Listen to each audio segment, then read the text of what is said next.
Baiklah teman-teman, selamat siang. Assalamualaikum warahmatullahi wabarakatuh. Ini merupakan kelas pertama kita ya, kelas pertama dari sesi perpajakan. Nantinya kelas ini juga akan berlanjut ke minggu-minggu ke depannya. Nanti teman-teman bisa terus follow IG Smesco ya untuk mengetahui jadwal selanjutnya. Untuk itu saya perkenalkan dulu pembicara kita pada siang hari ini dengan Ibu Ilona. Selamat siang, Bu Ilona. Halo, Ya, teman-teman. Ya. Ibu Ilona ini merupakan konsultan pajak ya, yang berlisensi Brevet C. Saat ini beliau aktif sebagai tax partner di GP Consult. Oke, kita bisa mulai saja kali Bu ya. Tema kita pada hari ini yaitu fasilitas pajak yang tersedia bagi wajib pajak yang terdampak COVID-19. Itu aja mungkin Bu Ilona, bisa kita mulai sekarang aja. Baik, terima kasih Pak Syukron. Terima kasih untuk teman-teman yang sudah hadir di Zoom session kali ini. Seperti yang tadi disampaikan oleh Pak Syukron, bahwa sesi ini adalah inisiatif dari Smesco, di mana saya diminta untuk memberikan sosialisasi ataupun konsultasi kepada UMKM yang berada di Indonesia, terutama dari sisi pajak dan pembiayaan. Karena saat ini kita sedang berada di tengah-tengah pandemi corona atau COVID-19, maka topik yang akan saya bawakan saat ini adalah mengenai fasilitas perpajakan yang tersedia bagi wajib pajak yang terdampak oleh COVID-19. Tadi di grup sudah sempat di-share materi presentasinya, akan saya tampilkan juga di screen saya, supaya semuanya bisa melihat.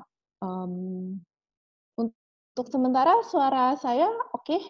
Bisa terdengar dengan jelas sebelum saya mulai?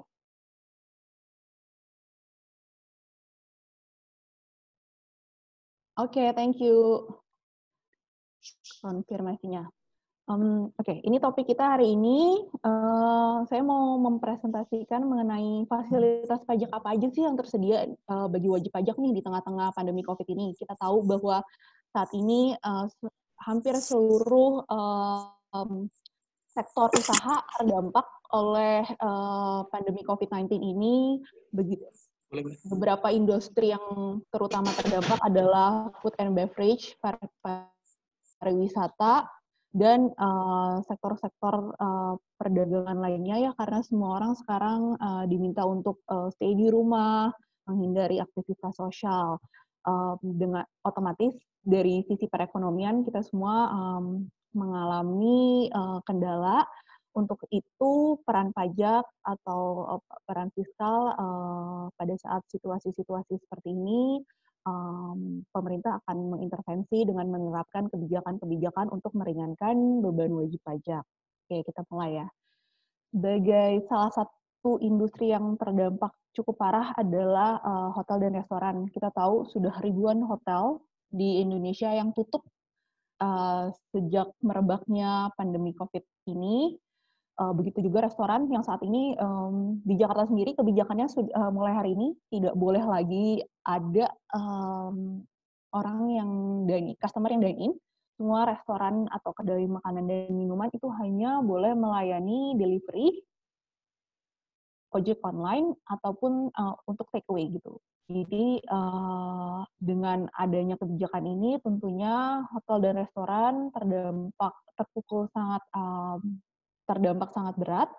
Nah, sempat ada dari kebijakan pemerintah itu membebaskan pajak hotel dan restoran yang merupakan pajak daerah. Pada beberapa daerah itu besarnya mencapai 10% dan akan dihilangkan menjadi 0% selama 6 bulan, dimulai dari 1 April 2020.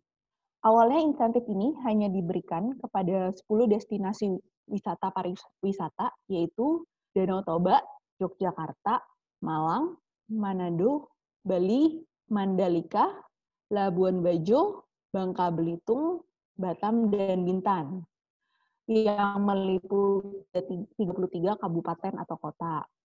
Namun informasi terakhir, statusnya ini ditunda karena kementerian terkait sedang dalam pembahasan agar dapat menerapkan kebijakan yang lebih menyeluruh, di mana kita tahu bukan hanya 10 destinasi pariwisata itu sendiri yang terdampak, tapi di seluruh Indonesia semua hotel dan restoran itu sudah terdampak. Jadi untuk saat ini ditunda statusnya, kita masih menunggu kebijakan yang baru, apakah ini akan diberlakukan untuk seluruh wilayah di Indonesia. Namun yang saat ini sudah berjalan itu dari pemerintah Kabupaten Sleman, Yogyakarta, mereka mulai membebaskan pajak untuk seluruh pelaku usaha hotel, penginapan, dan restoran, dimulai 1 April 2020 sampai 31 Mei 2020. Dengan demikian, kalau biasanya kita ke restoran dan harus bayar pajak restoran 10%, itu ditiadakan. Jadi biasanya kita belanja misalnya 10.000 kena pajak daerah lagi atas restoran 1.000, jadi 11.000. Saat ini kita hanya perlu bayar 10.000. Di Jogja sendiri saya dapat update bahwa untuk pajak masa Maret sampai Mei itu ditangguhkan pembayarannya sampai bulan Juni. Perbedaannya adalah kalau di Jogja itu dibebaskan, dalam arti memang tidak dipungut selama periode 2 bulan ini untuk pajak hotel dan restorannya, sementara kalau untuk di Bogor itu tetap dipungut, tapi pembayaran kepada pemerintah daerahnya itu ditunda sampai dengan Juni 2020. Lalu ada beberapa peraturan Menteri Keuangan nomor 23 tahun 2020 itu memberikan fasilitas kepada industri-industri yang menurut mereka terdampak oleh COVID-19 ini. Di antaranya adalah industri bahan kimia, industri peralatan listrik, kendaraan bermotor, kertas, makanan, komputer, mesin dan peralatan, tekstil, karet, furniture, pencetakan, barang galian bukan logam, barang logam bukan mesin, industri pakaian jadi, industri minuman, industri kulit, beserta barang dari kulit. Nah, relaksasi apa sih yang diberikan? Itu berupa PPh pasal 21 atas gaji karyawan itu akan ditanggung oleh pemerintah. Jadi mekanisme PPh 21 sendiri adalah biasanya perusahaan memotong PPh pasal 2 dari pembayaran gaji kepada karyawannya. Namun dengan mekanisme ini untuk wajib pajak yang berada di industri tersebut dan apabila pendapatan pekerjanya itu tidak lebih dari 200 juta per tahun atau sama dengan 16 juta per bulan, maka akan dibebaskan dari pemungutan PPh pasal 21. Pembebasan ini berlaku untuk industri pengolahan, baik yang perusahaan masuk kategori kemudahan impor tujuan ekspor atau KIT, atau seluruh KLU yang masuk ke dalam list lampiran A PMK nomor 23. Untuk list lampirannya sendiri nanti kita akan bagikan, Pak Syukra nanti bisa minta dibantu untuk di-share ke teman-teman semua ya, supaya bisa dicek. Jadi klasifikasi lapangan usaha ini tersendiri itu bisa dilihat dari mana. Kalau teman-teman sudah memiliki NPWP, pada saat pemberian NPWP itu biasanya ada yang namanya surat keterangan terdaftar. Di sana tercantum klasifikasi lapangan usaha sesuai dengan usaha yang teman-teman sesuai dengan ruang lingkup usaha yang dijalankan oleh teman-teman semua. Jadi bisa cek di surat keterangan terdaftar itu, atau apabila yang sudah mendaftar di online pajak untuk e-filing, bisa juga login ke online pajak, dilihat di master datanya, di situ akan tercantum KLU yang terdaftar di Direktorat Jenderal Pajak. Untuk stimulus ini sendiri diberikan selama 6 bulan, mulai dari gaji bulan April sampai September 2020. Tujuan dari relaksasi ini itu diharapkan untuk dapat meningkatkan daya beli masyarakat, dan selain itu untuk industri manufaktur yang tertekan arus kasnya bisa berkurang dengan mengurangi beban perpajakan. Sementara untuk pengusaha yang menanggung PPh pasal 21 atas karyawannya juga bisa menikmati pengurangan dari beban operasional. Untuk tata cara pemberian insentifnya sendiri diatur di bagian E nomor 2 SE 19 tahun 2020. Apabila teman-teman nanti dari hasil lampiran yang akan kita share, ternyata dicek masuk kategori klasifikasi lapangan usahanya, bisa nanti cek ke SE19 tahun 2020. Kita bisa share juga nanti kalau misalnya ada yang butuh perlu untuk baca SE-nya kita share, atau kalau misalnya di Google pun akan muncul SE tersebut. Di situ bisa dibaca peraturan detailnya bagaimana cara memanfaatkan fasilitas ini. Fasilitas yang berikutnya disediakan oleh pemerintah adalah penangguhan pembayaran untuk PPh pasal 22. Ini lebih diutamakan untuk importir yang berada di 19 sektor tadi dan lagi-lagi memiliki klasifikasi lapangan usaha sebagaimana tercantum di lampiran F PMK nomor 23. Fasilitas ini juga akan diberikan untuk jangka waktu yang sama, yaitu 6 bulan, April 2020 sampai September 2020, melalui mekanisme surat keterangan bebas. Untuk mekanisme bagaimana memperoleh surat keterangan bebas, itu diatur di bagian E, nomor 3 dari SE19. Teman-teman nanti kalau misalnya sudah mengecek KLU-nya masuk ke dalam lampiran yang diberikan fasilitas, ini bisa mengakses juga SE tersebut untuk mengetahui mekanisme atau tahapan bagaimana memanfaatkan fasilitas ini. Fasilitas ini diberikan dengan harapan untuk memberikan ruang cash flow kepada perusahaan importir yang tertekan di kondisi saat ini, karena kita tahu nilai rupiah belakangan ini cukup melemah dan mempertahankan laju impornya. Gitu. Fasilitas ketiga yang diberikan adalah penangguhan pembayaran untuk PPh pasal 25 perusahaan. Saya tidak tahu teman-teman di sini apakah bentuknya masih wajib pajak pribadi atau wajib pajak perusahaan. Tapi fasilitas ini diberikan khusus untuk korporasi atau badan, dalam hal ini PT, CV, di mana bisa diberikan pengurangan sampai dengan 30% dari angsuran PPh pasal 25. Lagi-lagi hanya diberikan untuk 19 sektor industri dan manufaktur, sebagaimana KLU-nya dilampirkan di dalam lampiran F PMK nomor 23. Tata cara pemberian insentif ini detailnya diatur di bagian E nomor 4 SE19 tahun 2020. Yang mana teman-teman bisa akses nanti setelah mengkonfirmasi apabila KLU-nya masuk ke dalam lampiran F PMK nomor 23. Motif dari pemberian fasilitas ini adalah diharapkan untuk bisa memberikan ruang cash flow perusahaan, terutama di kondisi tertekan saat ini, dan menjaga stabilitas ekonomi, meningkatkan ekspor, serta menghindari kelebihan pembayaran pajak di SPT tahunan pajak 2020. Angsuran pajak ini bersifatnya adalah kredit pajak untuk SPT tahunan badan di 2020, sehingga dengan pengurangan angsuran ini kita mengharapkan nanti SPT tahunan pajak 2020-nya itu sendiri tidak akan dibayar. Fasilitas yang keempat adalah untuk pajak pertambahan nilai. Pembayaran kelebihan pajak tanpa proses pemeriksaan pajak awal kepada 19 sektor usaha, sebagaimana yang tadi telah disebutkan, dan klasifikasi lapangan usahanya terlampir di lampiran F PMK nomor 23 tahun 2020. Biasanya kalau kita untuk meminta lebih bayar itu akan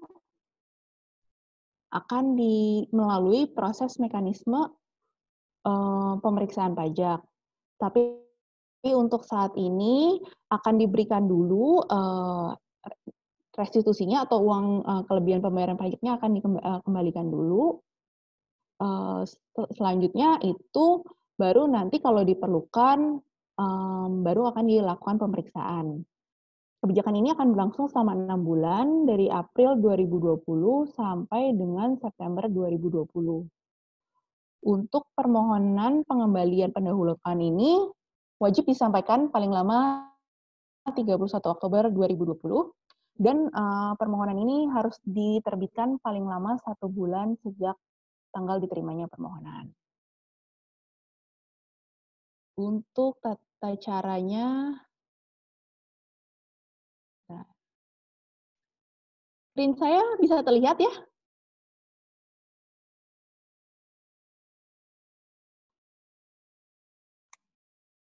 Ya, Bu Lona, kenapa? Screen saya bisa terlihat ya, Mas ya? Nggak ada masalah Ini ya? baru saya...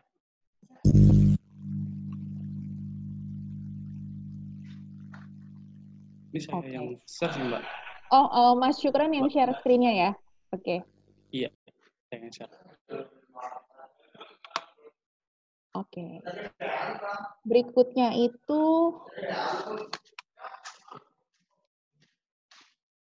kita lanjut ke next slide, Pak Syukran.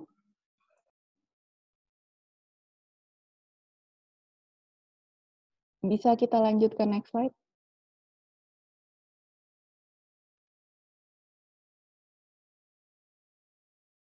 Oke, kalau nggak saya aja yang share screen ya.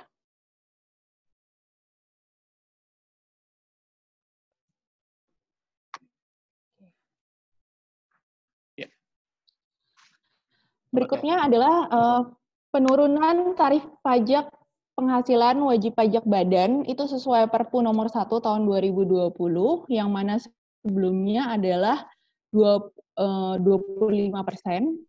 Badan ini kita kembali lagi saya jelaskan ini untuk bentuk usaha PT CV untuk di tahun 2020 dan tahun 2021 sendiri akan turun menjadi 22%. Dan turun lagi menjadi 20% pada tahun 2022.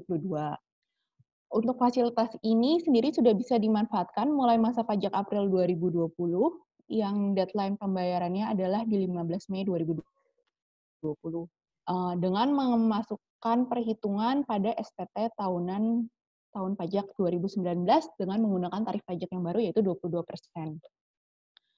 Sementara untuk wajib pajak PT dengan keseluruhan saham yang diperdagangkan di bursa paling sedikit 40% dan memenuhi persyaratan tertentu itu memperoleh tarif pajak yang 3% lebih rendah.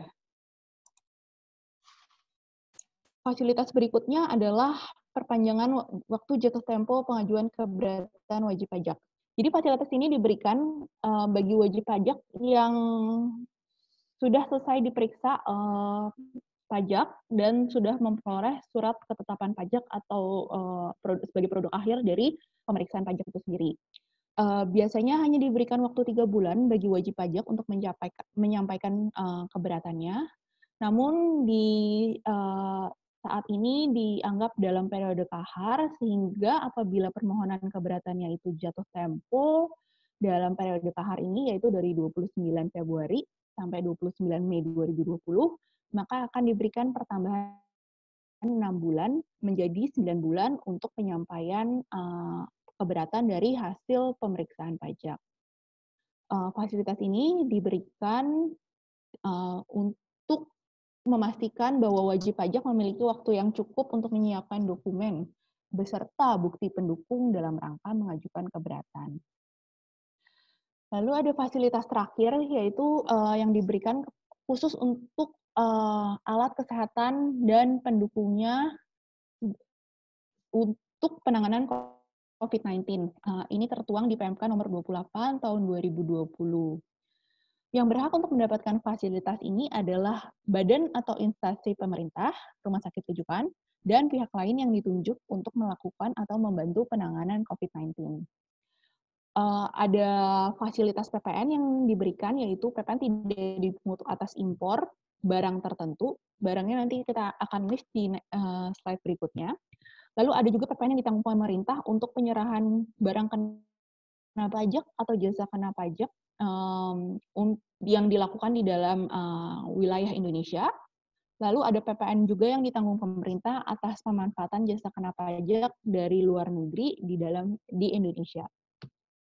Selain fasilitas PPN, ada juga fasilitas PPh pasal 22 atas impor pembelian barang tertentu oleh pihak tertentu dan pemungutan pembebasan pemungutan PPh pasal 22 atas penjualan barang tertentu yang dilakukan oleh pihak ketiga.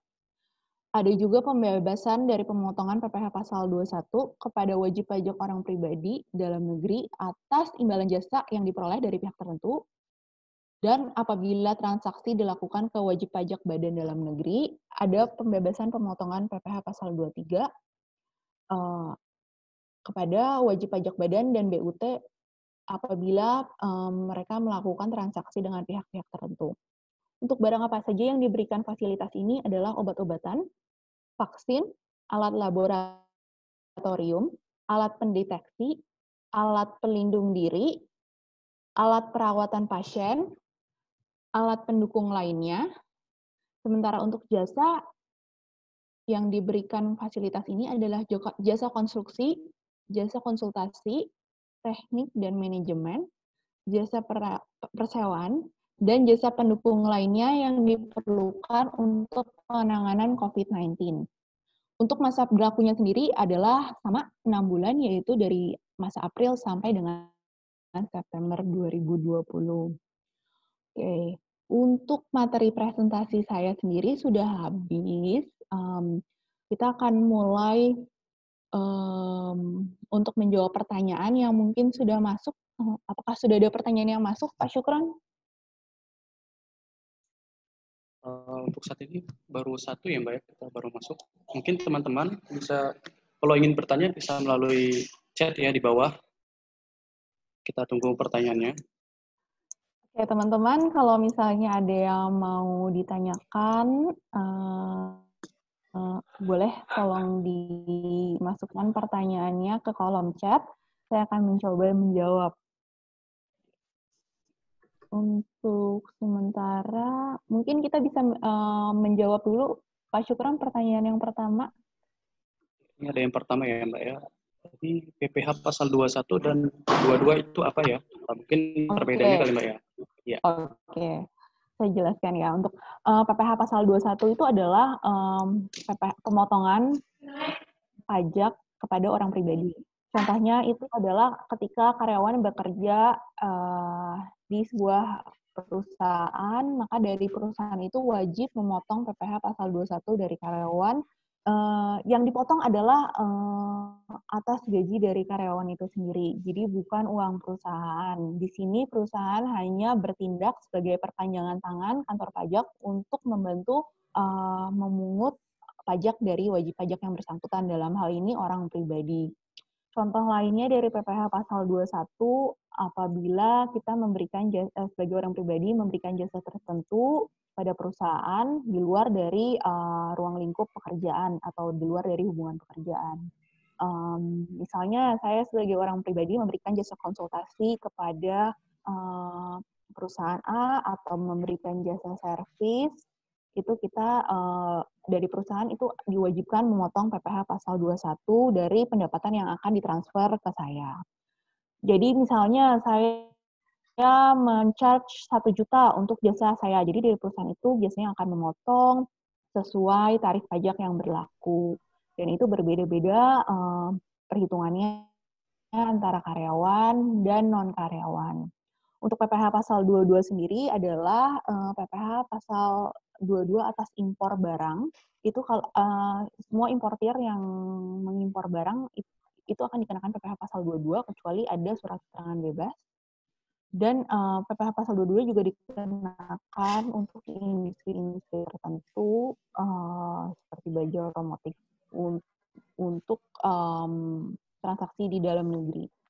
Saya kira itu.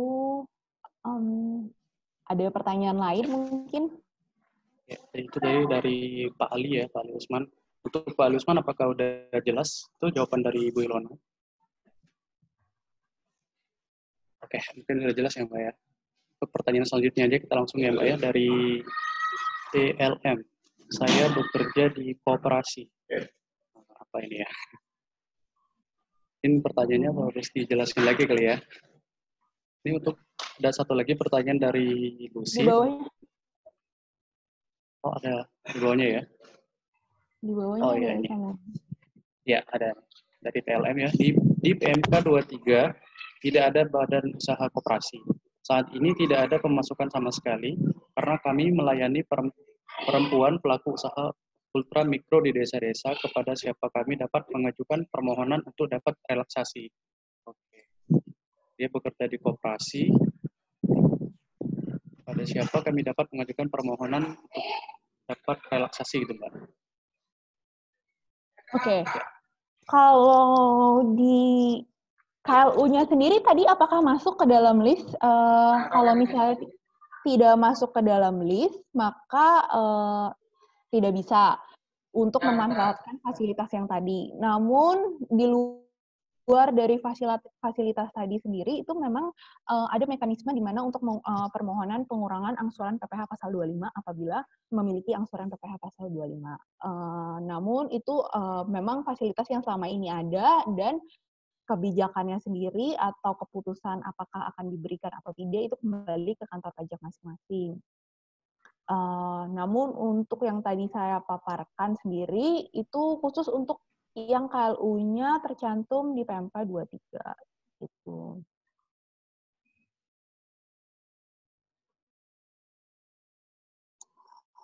Berarti kembali ke KLU-nya, Mbak ya.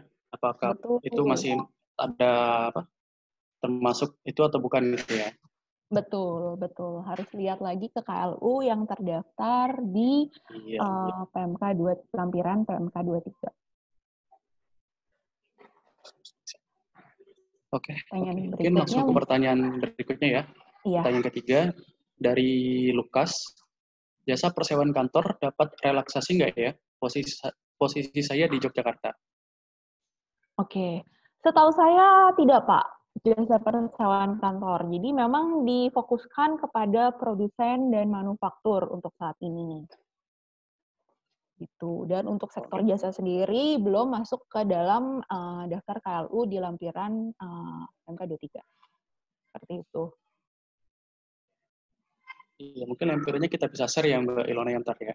Nanti kita bisa share. Kita bisa share di grup. Nanti kita bisa. Betul. Iya, nanti semua bisa lihat. Bisa cek, bisa di control find sesuai dengan ruang lingkup usahanya.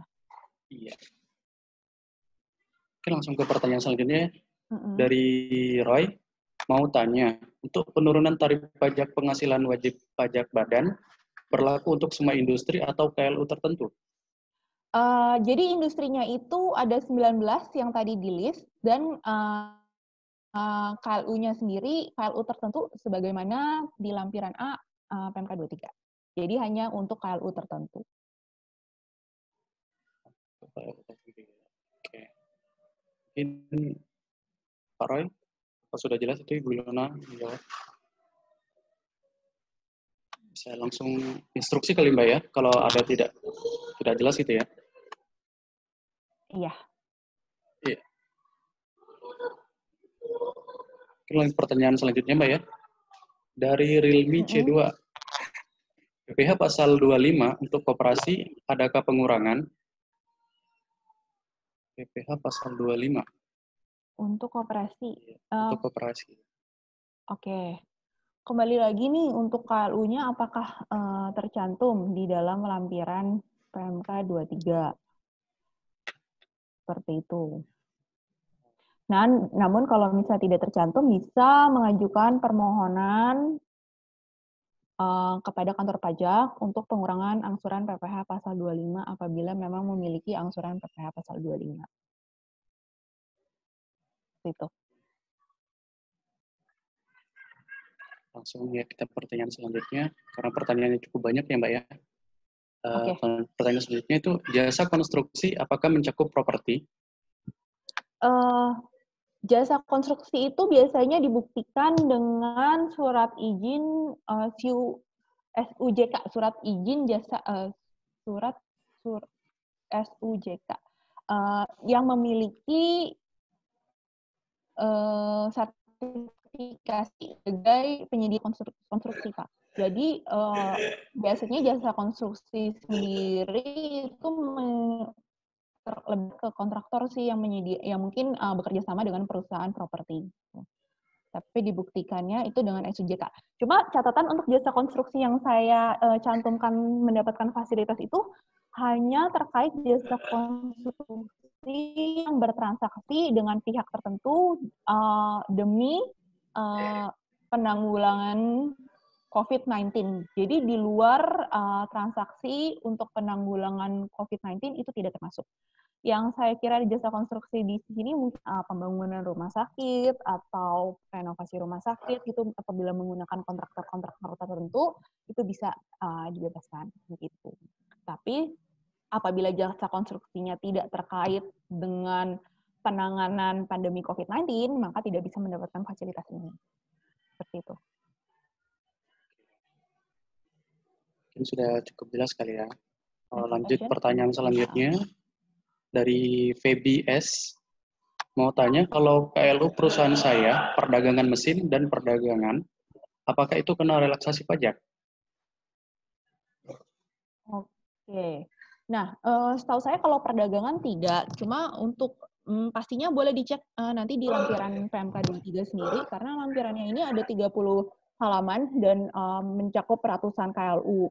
KLU ini harus dicek kembali ke surat keterangan terdaftar yang didapat wajib pajak pada saat pendaftaran NPWP atau sesuai KLU yang tercantum di SPT tahunan 2018 gitu.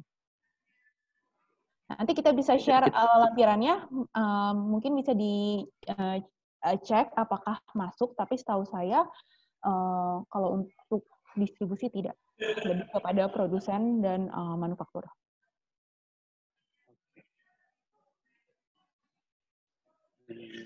Ini dari TLF tadi ya, kita skip. Pertanyaan selanjutnya itu dari Azalea Ayuning Tias. Kami menjual barang kerajinan anyaman, tapi karena berorientasi ekspor KLU, kami sekarang berdagang besar barang rumah tangga dan perlengkapan rumah tangga lainnya. Ini karena produk kami home decor dari anyaman lotar, bambu, pandan, urun, dan lain-lain. Tapi saat dicek di DJP, kami tidak masuk KLU dan dapat keringanan PPh 21. Bagaimana ini? Padahal kami masih UKM, pendapatan di bawah 4,8 miliar. Kesulitan sekali dan sangat terdampak. Terdampak, oke. Iya. Dengan Bu Azalea. Oke, kalau misalnya tidak masuk ke dalam KLU, berarti belum bisa memanfaatkan fasilitas yang diberikan untuk terkait pandemi ini. Kita tunggu apakah nanti ke depannya pemerintah akan mengeluarkan kebijakan fiskal yang mencakup KLU lebih besar lagi atau sehingga bisa memberikan fasilitas kepada lebih banyak wajah.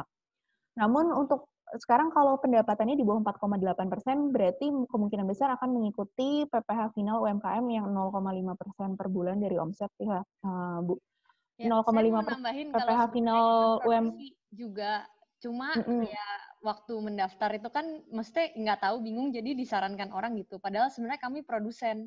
Jadi kita ada kerjasama dengan 70. Tadi saya nambahin cuma udah di bawah jauh. Jadi kita sebenarnya produksi sendiri anyamannya, punya workshop, penganyam dan jahit. Jadi sarannya apa kita harus ganti KLU gitu karena daftarnya salah. Padahal sebenarnya kami produsen gitu. Oke. Jadi kalau misalnya anyaman itu sendiri masuk ya, Mbak, ke dalam list? Betul, ada. Namanya industri anyaman gitu. Terus ternyata kita cek kita perdagangan barang anyaman, jadi nggak masuk. Oke.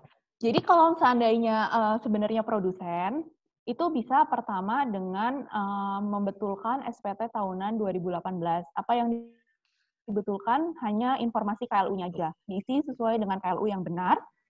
Lalu memasukkan surat perubahan data wajib pajak, di mana diubah di sana kegiatan usahanya menjadi produsen dan perdagangan misalnya, sehingga di DJP sendiri itu bisa terdaftar sebagai produsen dan menikmati fasilitas ini.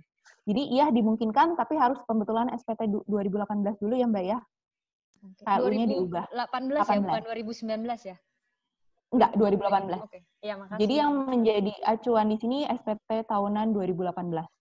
Dibetulkan KLU-nya aja cukup, lalu update data wajib pajak di kantor pajak terdaftar sehingga KLU-nya mencerminkan kegiatan yang sebenarnya dan bisa memanfaatkan fasilitas ini. Gitu. Oke, kita bisa lanjut ke next question, Mas. Next question ya. Oke. Dari Doni Prasetyo, bagaimana relaksasi pajak yang diperuntukkan UMKM? Oke, jadi yang tadi saya paparkan itu memang sebenarnya bisa semuanya untuk UMKM. Cuma kembali lagi dibatasi untuk UMKM yang dengan KLU tertentu atau klasifikasi lapangan usaha tertentu yang saat ini diberikan fasilitas. Untuk yang di luar itu belum bisa. Cuma kalau pajak UMKM itu kemungkinan besar kan WP UMKM menggunakan yang 0,5% final dari omset ya. Jadi pada saat omsetnya turun, dasar pengenaan pajaknya sendiri pun turun gitu, otomatis. Berbeda dengan WP non-UMKM di mana pembayaran pajak umumnya berupa angsuran PPh pasal 25 itu kan fix berdasarkan perhitungan laba tahun lalu gitu. Jadi sebenarnya di peraturan PPh final UMKM itu sendiri sudah mengakomodir fluktuasi dari hasil penjualan atau omset. Pada saat omsetnya turun, maka walaupun tarifnya sama tetap 0,5%, tapi kan dasar pengenaan pajak atau pengalinya menjadi lebih kecil. Seperti itu, Pak. Ya, per UMKM kita punya tarif sendiri ya, Mbak, 0,5% ya? Iya, betul.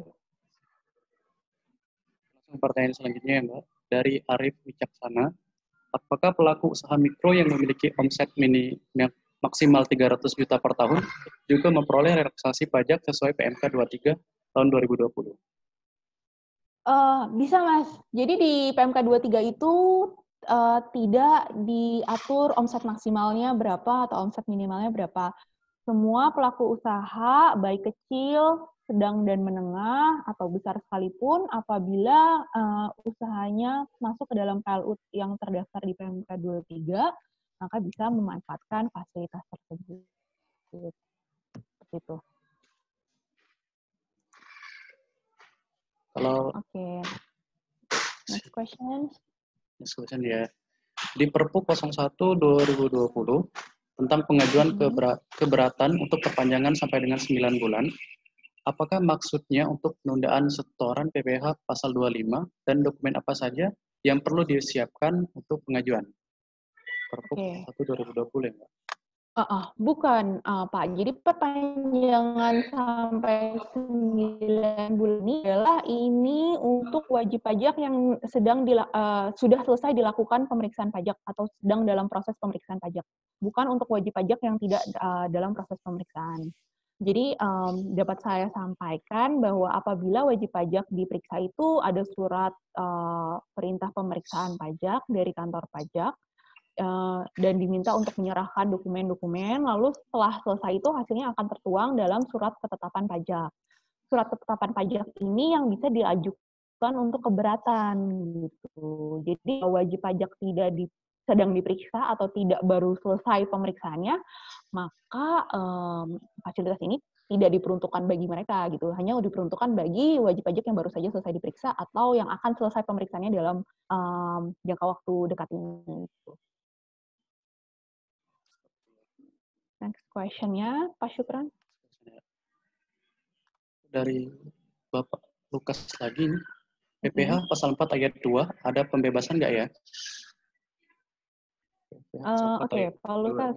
Sampai saat ini PPh 4 ayat 2 belum masuk ke dalam program kebijakan fiskal yang diberikan oleh pemerintah. Kita tunggu, mudah-mudahan ke depannya akan ada relaksasi pajak tambahan lagi nih yang akan diberikan kepada kita seiring dengan berkembangnya situasi dan kondisi terkait pandemi ini di Indonesia. Oke, Mbak ya. Lanjut pertanyaan selanjutnya, Mbak. Untuk pelaporan PPh pasal 21 masa, apakah ada format pelaporan atau tata cara khusus atau pelaporan seperti biasa via DJP online? Oke, ini bukan terkait menyangkut fasilitas ya, hanya untuk pelaporan ya. Kita tahu sekarang kantor pajak itu tidak menerima pelaporan manual ke kantor pajak sampai dengan tanggal 21 April 2020. Jadi semua pelaporan itu dilaporkan melalui online di DJP online. Kalau bagi yang WP yang sudah terdaftar ya untuk e-filing. Atau apabila memang belum terdaftar di e-filing, itu bisa registrasi online itu cek di websitenya DJP, mereka menerima pelayanan untuk mendaftarkan e-filing, atau apabila memang belum terdaftar itu bisa menggunakan mekanisme pos. Seperti itu, dikirim ke kantor pajak terdaftar. Pos terdaftar ya. Untuk formatnya sendiri gimana ya, Mbak? Format Untuk pelaporannya? formatnya sama, Ada perubahan? seperti biasa. Tidak ada perubahan untuk Hmm. format pelaporan SPT masa PPh 21. Ini untuk yang tidak mendapat fasilitas ya. Oke. Oke, lanjut ke pertanyaan selanjutnya ya, Mbak. Dari Tica Blitz, maaf saya punya CP, tapi memang pembuatan pertamanya untuk legalitas, sehingga kami wajib untuk bikin NPWP. Saya sejauh ini lapor SPT tahunan akhir 2018, dan sekarang saya mau lapor 2019. Tapi saya bingung karena karyawan saya part-time, sehingga gaji tidak ada yang UMR. Apakah karyawan harus bayar pajak? Dan saya selama Januari 2019 tidak lapor bulanan karena saya bingung lapornya mau gimana. Oke, untuk Tika, kalau karyawannya part-time, jadi untuk perhitungan, berarti kita bicara mengenai PPh pasal 21 atas karyawan ya. Untuk karyawan sendiri itu ada yang namanya penghasilan tidak kena pajak atau PTKP. PTKP-nya itu tergantung dari status apakah menikah atau belum menikah dan tanggungannya. Tanggungan bisa anak atau misalnya orang tua yang sudah tidak bekerja. Paling rendah itu penghasilan tidak kena pajak di 54 juta rupiah untuk karyawan tetap. Untuk karyawan tetap di 54 juta rupiah. Jadi untuk karyawan tetap yang penghasilan 1 tahunnya tidak dari 50, memang tidak pajak yang harus di-store, tapi tetap harus dilapor di SPT masa PPh pasal 21-nya. Dengan dasar pengenaan pajak, itu senilai dari gaji yang dibayarkan kepada mereka, namun pajak yang terutangnya 0. Untuk selama masa Januari 2019 tidak lapor bulanan karena bingung lapornya gimana. Maksudnya setelah kantor pajak tutup ini ya Mbak ya? Kalau masa Januari kan sebenarnya di deadline lapornya itu di 20 Februari ya. 20 Februari setahu saya kantor pajak belum tutup sih, dan masih menerima pelaporan secara manual. Apabila sudah terdaftar untuk melaporkan SPT secara online, mungkin bisa lapor secara online, atau apabila tidak, bisa lapor melalui pos terdaftar. Mungkin ini dikali pertanyaannya Mbak, dia itu karena karyawannya tidak kena PTKP semua, dia bingung nih mau lapor. Apakah saya harus lapor apa nggak usah lapor? Tetap harus Gimana lapor. itu, Mbak? Tetap harus lapor. Tetap harus lapor ya? Yeah. Tetap harus lapor walaupun pajaknya 0. Gitu. Oke. Harus tetap lapor ya Mbak? Betul. Per bulan juga harus laporan gitu ya Mbak ya? Iya, per bulan tetap harus lapor walaupun pajaknya 0. Mungkin nanti Mbak Tika kalau ada yang kurang jelas bisa langsung bertanya lagi ya. Kita lanjut pertanyaan selanjutnya nih Mbak. Iya. Dari Meli Horman, list industri yang disebutin apakah bisa di-share? Iya, ini kita akan share ya Mbak ya. Nanti saya share di grup, nanti teman-teman bisa langsung lihat dan cek di sana. Industrinya sendiri sebenarnya ada di materi presentasi yang tadi kita udah share di grup, Pak Syukron. Untuk list industrinya ada di situ, cuma kalau untuk KLU-nya nanti kita akan share filenya setelah Zoom ini selesai. Iya, siap. Oke.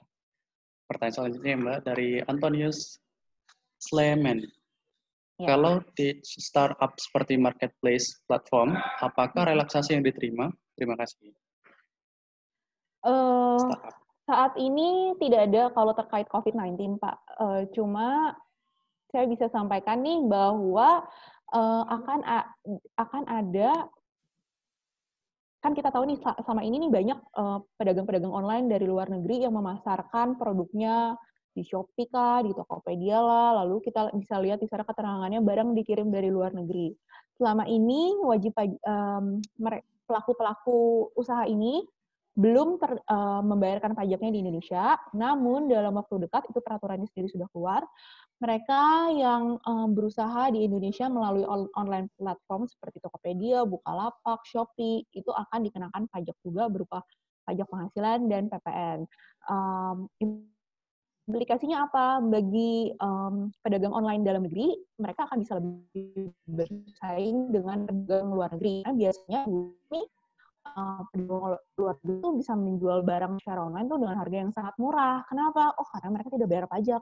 Sementara pedagang dalam negeri pada saat barangnya masuk ke Indonesia nih, misalnya dari Cina, mereka udah harus bayar PPN impor, bea masuk, lalu PPh pasal 22 gitu. Otomatis itu kan dari segi cost sendiri atau segi harga barang modalnya sendiri sudah lebih tinggi dibandingkan yang dikirim langsung dari China tanpa harus bayar pajak atau bea masuk apapun gitu. Jadi dengan adanya kebijakan ini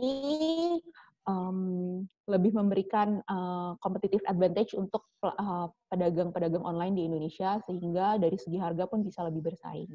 Seperti itu. Oke, lanjut pertanyaan selanjutnya dari Echa. Apakah tarif pajak untuk pelaporan pajak tahun 2019 masih di 25% atau dapat relaksasi? Untuk tahun pajak 2019 masih di 25%, Mbak Echa. Masih di 25%. Untuk tahun pajak 2020 baru di 22%. Seperti itu. Berlakunya 2020 ya Mbak ya, tarif relaksasinya ya. Walaupun angsuran untuk tahun pajak 2020 yang dibayarkan di bulan Mei ini sudah bisa menggunakan perhitungan dengan dasar tarif 22% yang baru.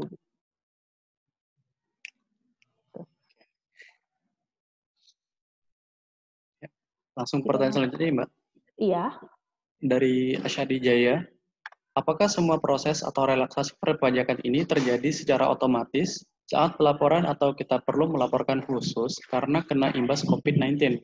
Usaha saya percetakan, fotokopi dan ATK. Oke, untuk Pak Asyadi, jadi step pertama yang harus dilakukan adalah cek KLU Bapak yang terdaftar di surat keterangan terdaftar atau di SPT tahun pajak 2018 itu apakah masuk ke dalam list lampiran PMK 23. Apabila iya, maka harus merujuk kepada SE 19 tahun 2020. Di sana mengatur mekanismenya seperti apa tahapannya. Salah satunya adalah harus memberikan notifikasi kepada kantor pajak bahwa wajib pajak Bapak akan memanfaatkan fasilitas tersebut. Jadi itu tidak berlaku secara otomatis, namun harus memberikan pemberitahuan. Lalu setelah melakukan pemberitahuan, ada juga mekanisme-mekanisme tertentu pada saat pelaporan SPT, pada saat pembayaran pajak, tergantung dari fasilitas apa yang diberikan. Gitu. Jadi selain tidak otomatis, ada pula mekanisme tambahan dan laporan-laporan tambahan seperti laporan realisasi yang diwajibkan untuk disubmit juga ke depannya. Saya harap itu menjawab pertanyaannya. Untuk detailnya bisa refer ke SE 19 tahun 2020. Tergantung dari jenis pajak apa. Kita tahu di lampiran PMK 23 itu ada dua tabel. Yang satu hanya fasilitas untuk PPh 21, yang satu tabelnya lagi untuk PPh pasal 25 dan PPh pasal 22 impor. Jadi setelah dicek, nanti dirujuk ke SE 19 tahun 2020-nya untuk membaca mekanisme step by step-nya apa saja yang harus dilakukan. Oke, next question. Pertanyaan selanjutnya Mbak ya. Iya. Ini dari Doni Prasetyo. Kenapa relaksasi pajak hanya menyinggung PT, CP, atau badan hukum lainnya ya? Padahal pelaku UMKM jumlahnya kan juga banyak. Oke. Yeah. Jadi sebenarnya relaksasi ini saya tidak, memang hanya ada beberapa yang ditujukan khusus untuk PT, tapi tidak semuanya itu untuk PT dalam arti kayak relaksasi PPh pasal 21 itu atau 22 impor, kalau misalnya bentuknya tidak PT atau CV pun dimungkinkan, selama memang terutang pajak itu dan KLU-nya pun masuk ke dalam daftar gitu. Tapi yang kita tahu adalah biasanya orang kalau bentuknya masih orang pribadi nih usahanya itu biasanya tidak terutang PPh 21. sekarang pertanyaannya apakah orang pribadi ini melakukan impor seperti itu. Apabila tidak melakukan impor kan berarti tidak terhutang PPh pasal 22 juga atas impor. Kalau orang pribadi UMKM-nya ini masih menggunakan tarif pajak final, itu sayang sekali memang belum diakomodir sama pemerintah untuk saat ini. Karena kenapa tarif pajak PPh final UMKM yang 0,5% dari omset itu sudah mengakomodir fluktuasi dari hasil penjualan. Jadi di mana kalau misalnya tadi yang saya jelaskan omset penjualannya turun di bulan-bulan ini, maka dikalikan tarif yang sama 0,5%, setoran pajaknya akan turun. Seperti itu. Saya harap ini menjawab pertanyaan ya. Lanjut ya Mbak ya, ini dari Azalea tadi. Oh ini lanjutan dari yang tadi ya. Ini kita bisa skip dengan Mbak ya. Langsung pertanyaan selanjutnya. Itu dari Meli Horman. Untuk perpanjangan pengajuan keberatan itu juga berlaku jika KLO-nya masuk di PMK 23 ya? Tidak. Kalau untuk perpanjangan keberatan itu tidak terbatas sama KLU yang masuk ke PMK 23. Yang masuk ke PMK 23 itu hanya restitusi PPN, PPh pasal 25 untuk perusahaan, PPh pasal 22 impor, dan PPh pasal 21 ditanggung pemerintah. Sementara untuk keberatan itu berlaku untuk semua wajib pajak dengan KLU apapun. Seperti itu. Jadi bisa mengajukan keberatan gitu Mbak ya, semua. Bisa menikmati fasilitas perpanjangan pengajuan keberatan, terlepas dari KLU apapun.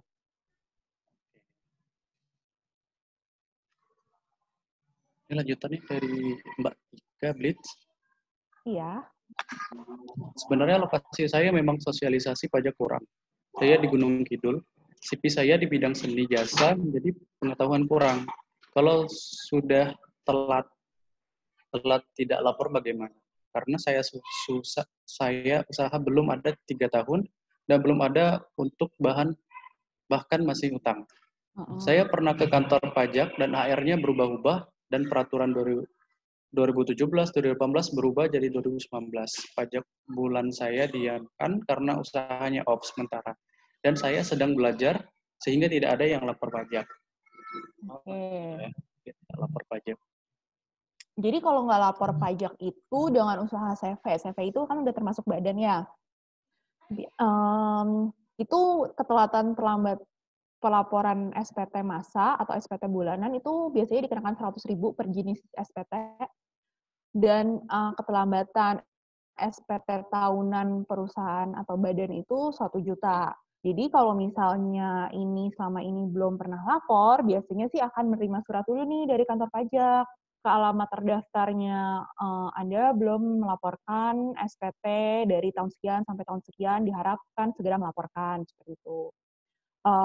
Sifatnya baru himbauan biasanya, dan apabila himbauan itu ditanggapi dengan melaporkan SPT yang berarti sudah telat, itu biasanya nanti akan ditagihkan namanya surat tagihan pajak untuk denda-denda keterlambatan tadi, 100.000 per bulan per jenis masa dan 1 juta untuk SPT tahunan. Untuk sosialisasi pajak yang kurang, mungkin nanti ini UMKM, kalau misalnya UMKM bisa follow IG Smesco. Kebetulan saya setiap Jumat rencananya akan mengadakan online class seperti ini. Topik-topiknya seputar pajak dan pembiayaan untuk UMKM. Kedepannya setiap minggu, setiap hari Jumat jam 2, kita akan mengadakan kelas-kelas ini, sehingga kalau misalnya Mbak bisa ikutan, mungkin bisa sedikit mendapatkan informasi dari kami di Smesco terkait kewajiban-kewajiban perpajakan apa aja sih untuk UMKM, seperti itu. Iya, benar banget ya Mbak. Nanti juga habis dari sesi ini, kita masih ada sesi berikutnya di hari Jumat depan, sama waktunya juga jam 2 ya Mbak ya? Iya. Untuk minggu depan jam 2 kita akan membahas mengenai fasilitas pembiayaan yang tersedia bagi debitur atau bagi masyarakat yang memiliki hutang dengan bank atau perusahaan pembiayaan.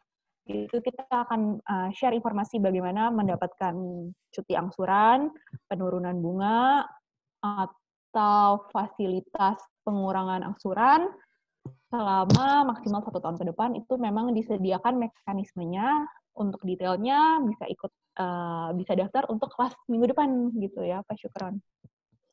Iya, benar sekali. Menarik ya Mbak informasi yang besok, karena keringanan apa saja ya gitu ya.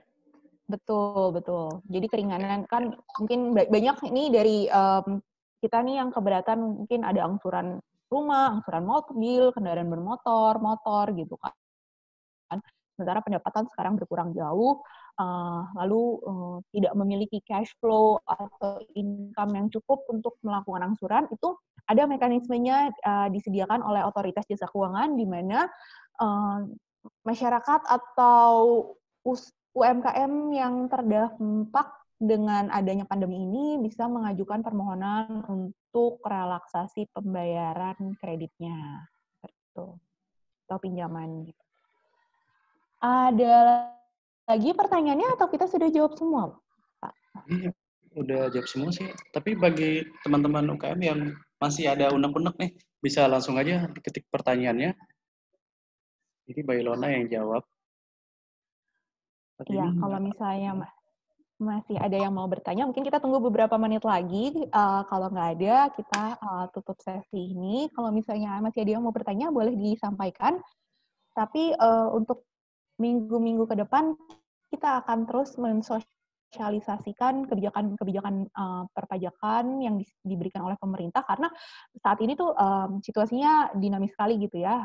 Jadi dalam beberapa hari kita menemukan peraturan-peraturan perpajakan baru untuk memberikan keringanan kepada wajib pajak. Sambil juga ke depannya kita merencanakan untuk memberikan sosialisasi atau edukasi terhadap mekanisme perpajakan di sektor UMKM. Seperti itu. Jadi untuk teman-teman yang merasa saat ini di daerah-daerahnya masih kurang sosialisasi pajaknya, kita di sini akan berusaha untuk membantu mensosialisasikan mekanisme atau mekanisme perpajakan terutama untuk UMKM di Indonesia.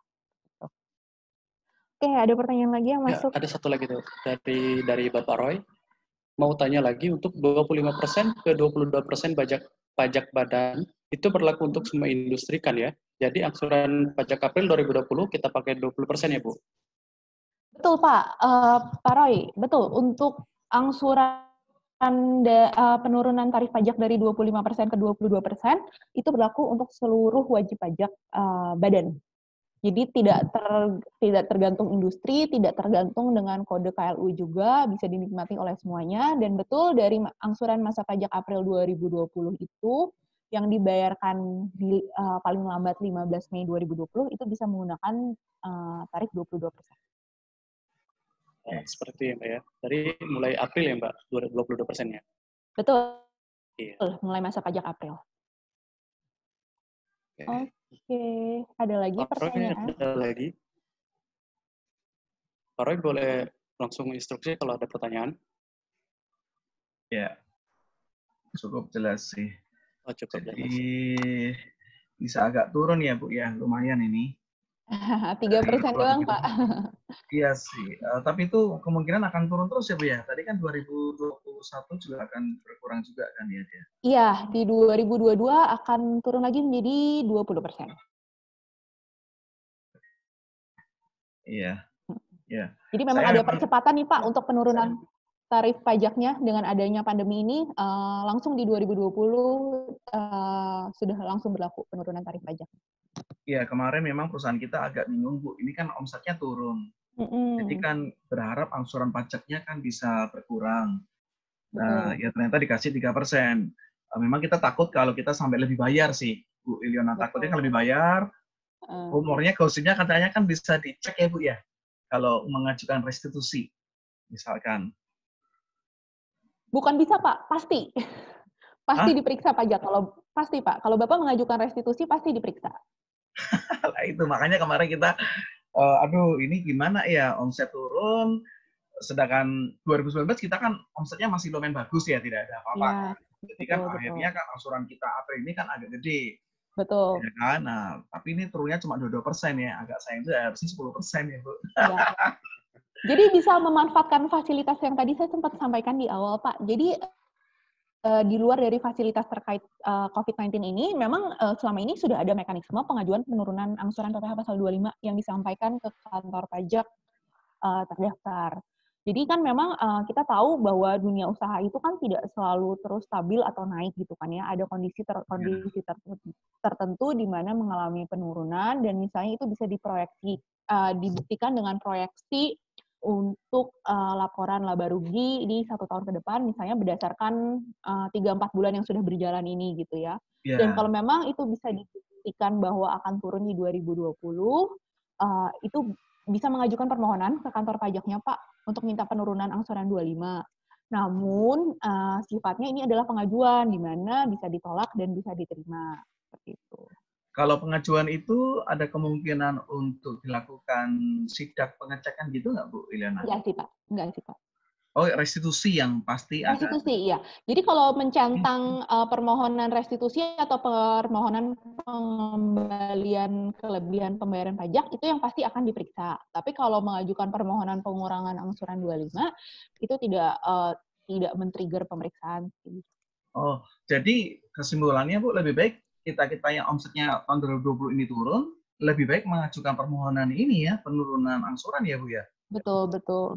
Walaupun bisa dicoba sih, Pak. Walaupun kalau dari pengalaman saya, tingkat yang disetujuinya lebih rendah dibandingkan yang ditolak. Seperti itu. Cuma bisa dicoba, Pak. Oke. Ya, makasih Bu Elena, Pak Ahmad. Ya, cukup jelas. Terima kasih ya, Pak Roy. Oke. Ya, makasih. Nggak ada pertanyaan yang masuk lagi. Saya rasa mungkin kita bisa akhiri ya sesi Zoom kali ini. Saya mau berterima kasih untuk teman-teman yang sudah ikutan online class via Zoom ini. Saya minta bantuannya untuk follow IG Smesco. Di sana kita akan posting kelas-kelas yang memang dijadwalkan setiap hari, tidak hanya mengenai perpajakan, tapi ya dari industri F&B, industri fashion, misalnya di situ ada rekan-rekan kami yang memang akan memberikan kelas-kelas secara rutin setiap harinya yang bisa diikuti oleh teman-teman secara gratis gitu ya. Kalau untuk saya sendiri, saya memang